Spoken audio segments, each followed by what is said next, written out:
नमो भगवते वासुदेवाय। साधकों, हम श्रीमद् भगवद गीता का 13वां अध्याय सुन रहे हैं और 13वें अध्याय के श्लोक संख्या 23 तक हम सुन चुके हैं।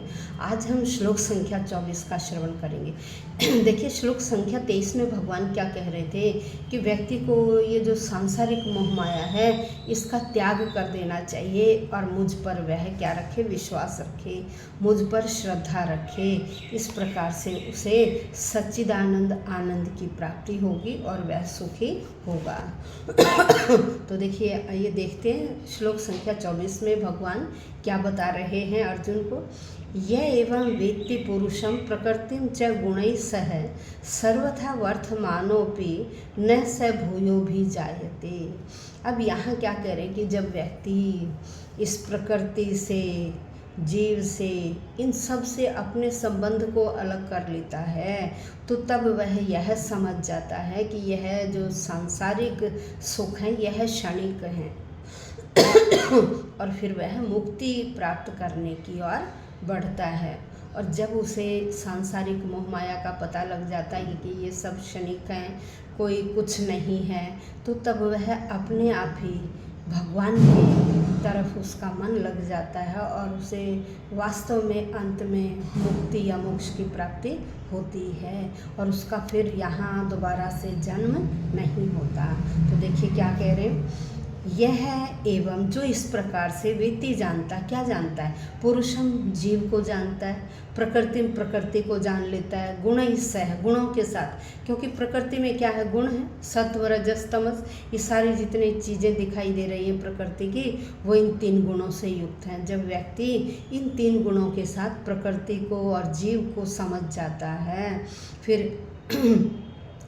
सर्वथा वर्तमान है, हमेशा सर्वथा हमेशा वर्तमान में स्थित होकर स न भूय है, वह फिर कभी न अभिजायते, इस संसार में जन्म नहीं लेता है।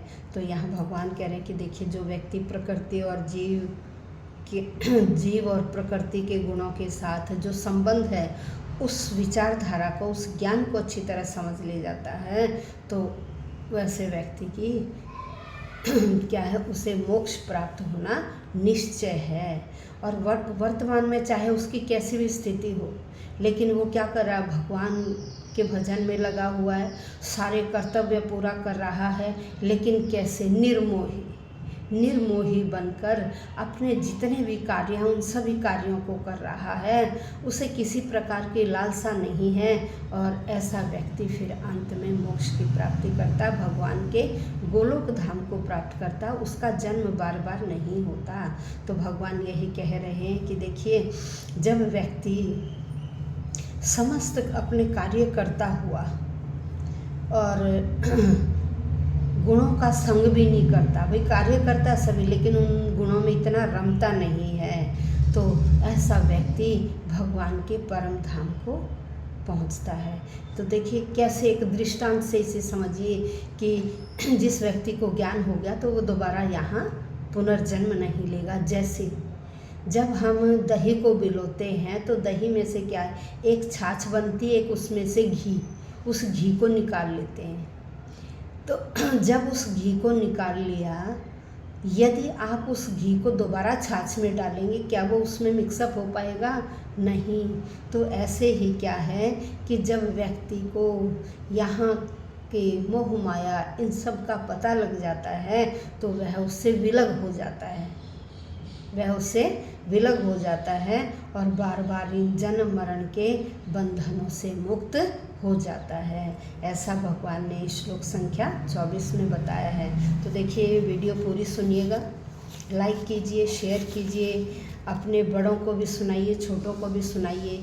इस ग्रंथ में इतना गूढ़ ज्ञान भरा हुआ है, आप जितनी बार भी इसे सुनेंगे आपको अनन्य ज्ञान की प्राप्ति होगी और आपका ज्ञान सूक्ष्मतर होता चला जाएगा।